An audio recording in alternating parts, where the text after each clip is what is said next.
মাটির নিচে পড়ে আছে হাজার কোটি টাকার তরল সোনা, অথচ আমরা সিমেন্ট আর সীসা দিয়ে ঢালাই করে সেই গুপ্তধনের মুখ চিরতরে বন্ধ করে রেখেছি।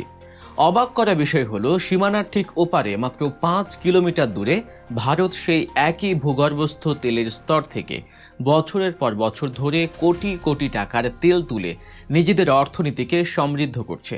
আর আমরা আমাদের খনির মুখে সীসা ঢেলে দিয়েছি। কেন? কি এমন ঘটেছিল 1988 সালে? উদ্বোধনের মাত্র এক সপ্তাহের মাথায় কোন অদৃশ্য ইশারায়, কার চাপে দেশের এমন একটি সম্ভাবনাময় খনিকে চিরতরে কবর দেয়া হলো? এটি কি আসলেই অর্থনৈতিকভাবে অলাভজনক ছিল, নাকি এর পেছনে লুকিয়ে আছে আন্তর্জাতিক ভূ রাজনীতির এক বিশাল ষড়যন্ত্র? আজ আমরা ভেদ করব পঞ্চগড়ের তেঁতুলিয়ার শালবাহান তেলের খনির সেই 3 যুগ পুরনো রহস্য। তাই পুরো ভিডিও জুড়ে সাথেই থাকুন। সময়টা 1986 থেকে 1987 সাল। দেশি বিদেশি বিশেষজ্ঞদের এক যৌথ জরিপে পঞ্চগড়ের তেঁতুলিয়া উপজেলার শালবাহান এলাকায় এক যুগান্তকারী আবিষ্কার ঘটে। ভূকম্পন জরিপে মাটির প্রায় 900 মিটার নিচেই পাওয়া যায় উত্তোলনযোগ্য তেলের বিশাল মজুদ। বাংলাদেশ, সিঙ্গাপুর এবং দক্ষিণ কোরিয়ার ভূতাত্ত্বিকরা এই তথ্যের সত্যতা নিশ্চিত করেন। পেট্রোলিয়াম ডেভেলপমেন্ট প্রকল্পের আওতায় প্রায় 5000 পয়েন্ট গভীরে নিশ্চিত করা হয় তেল খনির অবস্থান। মুহূর্তের মধ্যেই পুরো দেশে ছড়িয়ে পড়ে এক নতুন আশার আলো। সাধারণ মানুষ স্বপ্ন দেখতে শুরু করে, বাংলাদেশ হয়তো মধ্যপ্রাচ্যের মতো কোনো তেল সমৃদ্ধ দেশ হতে যাচ্ছে। এই স্বপ্নের পালে হাওয়া লাগে 1988 সালে। তৎকালীন সরকার এই খনি থেকে তেল উত্তোলনের জন্য ব্যাপক উদ্যোগ গ্রহণ করে। জাতীয় বাজেট থেকে বরাদ্দ দেওয়া হয় প্রায় 35 কোটি টাকা। অধিগ্রহণ করা হয় প্রায় 10 একর জমি। ফ্রান্সের একটি স্বনামধন্য কোম্পানিকে দেওয়া হয় তেল উত্তোলনের দায়িত্ব। শালবাহানের মতো একটি নিভৃত সীমান্ত পল্লীতে শুরু হয় এক অভাবনীয় কর্মযজ্ঞ। বিদেশি প্রকৌশলী আর বিশেষজ্ঞদের যাতায়াতের জন্য ব্যবহার করা হয় হেলিকপ্টার। শত কোটি টাকার এই প্রকল্পে বিশাল বিশাল সব ভারী যন্ত্রপাতি নিয়ে আসা হয় সেই এলাকায়। 12 ইঞ্চি ব্যাসের একটি কূপ। সবকিছু এগোচ্ছিল একদম নিখুঁত পরিকল্পনায়। 1988 সালের 10 মে তৎকালীন রাষ্ট্রপতি হোসেন মোহাম্মদ এরশাদ নিজে উপস্থিত হয়ে আনুষ্ঠানিকভাবে এই শালবাহান তেল খনির খনন কার্যক্রম উদ্বোধন করেন। ঘোষণা দেয়া হয়, খুব দ্রুতই শুরু হবে বাণিজ্যিক তেল উত্তোলন। দেশবাসী আশায় বুক বাঁধে। কিন্তু গল্পের ক্লাইম্যাক্স শুরু হয় ঠিক এখান থেকেই। উদ্বোধনের মাত্র এক সপ্তাহের মাথায় ঘটে যায় এক রহস্যজনক ঘটনা। স্থানীয়দের এবং সে সময়ে কর্মরতদের ভাষ্যমতে একটি ভারতীয় হেলিকপ্টার প্রকল্প এলাকা পরিদর্শন করে যাওয়ার পর থেকেই পুরো পরিস্থিতি নাটকীয়ভাবে বদলে যায়। সেই ফরাসি কোম্পানি টানা 2 বছর গবেষণা করে তেলের অস্তিত্ব নিশ্চিত করেছিল। তারা হুট করে ঘোষণা দেয়, এখানে কোনো তেল নেই বা তেল তোলা লাভজনক নয়। শুধু তাই নয়, তড়িঘড়ি করে গুটিয়ে নেওয়া হয় সমস্ত কার্যক্রম। টানা 3 দিন ধরে কূপের মুখে সিমেন্ট, পাথর আর সীসা ঢেলে স্থায়ীভাবে সিলগালা করে দেয়া হয় শালবাহানের সেই সম্ভাবনাময় তেলের খনিটি। পেট্রোবাংলা বা সরকারি ভাষ্যমতে এই খনিটি বন্ধ করার মূল কারণ ছিল অর্থনীতি। তাদের যুক্তি হলো, এই কূপ থেকে তেল উত্তোলন করাটা অর্থনৈতিকভাবে লাভজনক ছিল না। অর্থাৎ যে পরিমাণ টাকা খরচ করে তেল তোলা হতো, আন্তর্জাতিক বাজারে সেই তেলের মূল্য তার চেয়ে কম ছিল। কাগজে কলমে এই যুক্তি হয়তো অনেকেই মেনে নেবেন। একটি খনি চালাতে গেলে তার গভীরতা, চাপ, প্রযুক্তি এবং পরিবহন খরচ হিসাব করতে হয়। খরচ বেশি হলে এবং বাজার মূল্য কম থাকলে বিদেশি কোম্পানি কাজ ফেলে চলে যেতেই পারে। তবে বিশ্লেষকদের চোখে এই যুক্তি একেবারেই ধোপে টেকে না।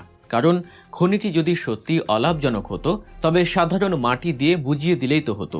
টানা 3 দিন ধরে সিমেন্ট, পাথর আর সীসা ঢেলে এটিকে চিরতরে এমনভাবে সিলগালা করার কি দরকার ছিল, যেন ভবিষ্যতে আর কেউ কোনোদিন এখান থেকে তেল তুলতে না পারে?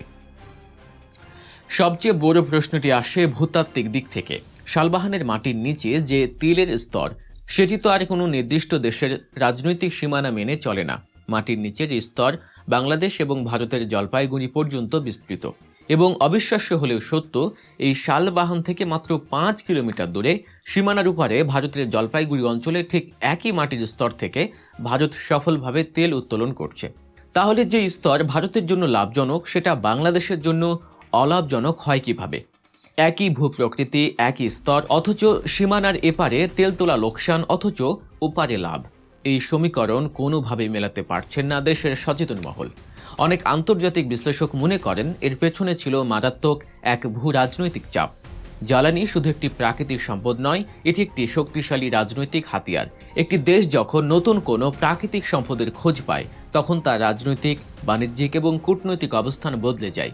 হয়তো প্রতিবেশী কোনো দেশ বা আন্তর্জাতিক শক্তি চায়নি বাংলাদেশ জ্বালানি খাতে স্বয়ংসম্পূর্ণ হোক, কারণ বাংলাদেশ স্বয়ংসম্পূর্ণ হলে তাদের জ্বালানি বাণিজ্যে ভাঁটা পড়ত, কিংবা ভূ রাজনৈতিক কূটনীতিতে বাংলাদেশের অবস্থান শক্তিশালী হয়ে উঠত। হয়তো বাইরের সেই অদৃশ্য চাপেই ফরাসি কোম্পানিটি রাতারাতি কাজ বন্ধ করে চলে যেতে বাধ্য হয়েছিল। আর সেই চাপ এতটাই তীব্র ছিল যে বাধ্য হয়ে কূপের মুখে সীসা ঢেলে দিতে হয়েছিল, যাতে ভবিষ্যৎ প্রজন্ম এই সম্পদ কাজে লাগাতে না পারে। আজ প্রায় 4 দশক বা 37 বছর পেরিয়ে গেছে। শালবাহানের সেই 10 একর জমি এখন সাধারণ জনবসতিতে পরিণত হয়েছে, কিন্তু সিমেন্ট আর সীসা দিয়ে ঢেকে দেয়া সেই তেলকূপের মুখটি আজও ইতিহাসের এক নীরব সাক্ষী হয়ে পড়ে আছে। বর্তমান পুরো বিশ্বে এক চরম জ্বালানি সংকটের মধ্য দিয়ে যাচ্ছে। মধ্যপ্রাচ্যের অস্থিরতা, দেশে দেশে যুদ্ধ, ডলারের তীব্র সংকট আর বিদ্যুৎ ঘাটতির কারণে প্রতিটি ফোঁটা তেল এখন সোনার চেয়েও দামি হয়ে উঠেছে। বিদেশ থেকে বিপুল পরিমাণ ডলার খরচ করে তেল আমদানি করতে গিয়ে বাংলাদেশের অর্থনীতির উপর প্রচণ্ড চাপ পড়ছে। ঠিক এমন একটি সময়ে তেঁতুলিয়ার শালবাহান তেলের খনিটি আমাদের জন্য আশীর্বাদ হতে পারত।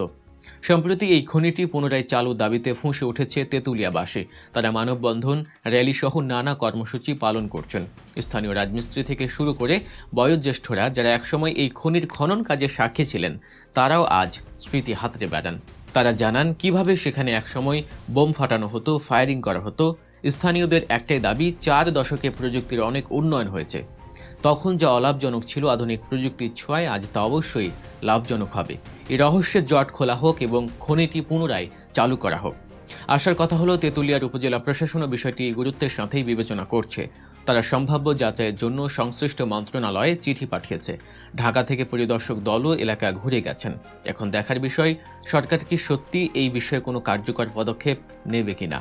শালবাহান শুধু একটি পরিত্যক্ত তেল খনি নয়, এটি আমাদের সাহসের পরীক্ষা, আমাদের সিদ্ধান্তের পরীক্ষা, সর্বোপরি আমাদের দেশপ্রেমের পরীক্ষা।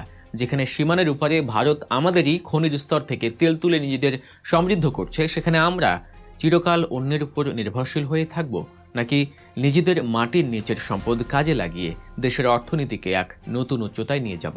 সময় এসেছে এই 3 যুগ পুরনো রহস্যের কফিন থেকে সীসা আর সিমেন্টের আস্তরণ ভেঙে ফেলার। আমাদের নিজেদের অধিকার বুঝে নেওয়ার সময় এখনই। দর্শক, শালবাহান তেল খনি নিয়ে আপনাদের কি মতামত? এটি কি আসলেই অলাভজনক ছিল, নাকি আন্তর্জাতিক কোনো ষড়যন্ত্রের শিকার হয়েছিল বাংলাদেশ? আপনাদের মূল্যবান মতামত অবশ্যই কমেন্ট করে জানাবেন। দেশ বিদেশের এমন আরও অনেক অজানা রহস্য, রাজনীতি ও অর্থনীতির বিশ্লেষণধর্মী খবর পেতে গল্প নিউজ চ্যানেলটি সাবস্ক্রাইব করে আমাদের সাথেই থাকুন। ভিডিওটি ভালো লাগলে লাইক ও শেয়ার করতে ভুলবেন না।